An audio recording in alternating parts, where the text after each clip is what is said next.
Hey there, history buffs!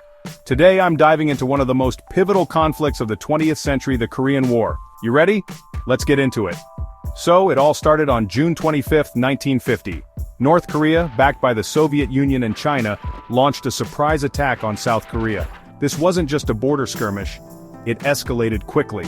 Within days, the North Korean People's Army pushed deep into South Korean territory. Now, why did this happen? The Korean Peninsula was divided at the 38th parallel after World War II. The North became a communist state under Kim Il-sung, while the South turned into a republic under Syngman Rhee. Tensions were high, and both leaders wanted unification, but on their own terms. Enter the United Nations. The UN condemned the North's invasion and formed a coalition to help South Korea.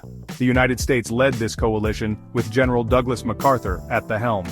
By September 1950, the UN forces had launched a daring counteroffensive with the Incheon landing, a bold amphibious assault that turned the tide of the war. After pushing the North Koreans back past the 38th parallel, UN forces advanced deep into North Korea. But, hold on, here comes China. In October 1950, a massive Chinese intervention pushed the UN forces back. The fighting seesawed, and by mid-1951, the front lines had stabilized near the original dividing line. This war wasn't just about military maneuvers.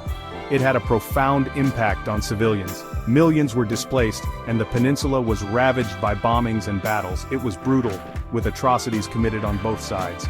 Negotiations for peace began in July 1951, but fighting continued until an armistice was signed on July 27, 1953. The Korean War technically never ended, it just paused with a ceasefire agreement.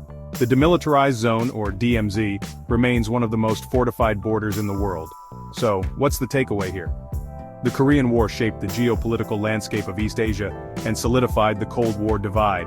It's a conflict that still echoes today, affecting international relations and the lives of millions of Koreans. There you have it, folks. The Korean War in a nutshell. Remember, history isn't just about dates and battles, it's about understanding the human stories behind them. Thanks for watching, and don't forget to like and subscribe for more bite-sized history lessons.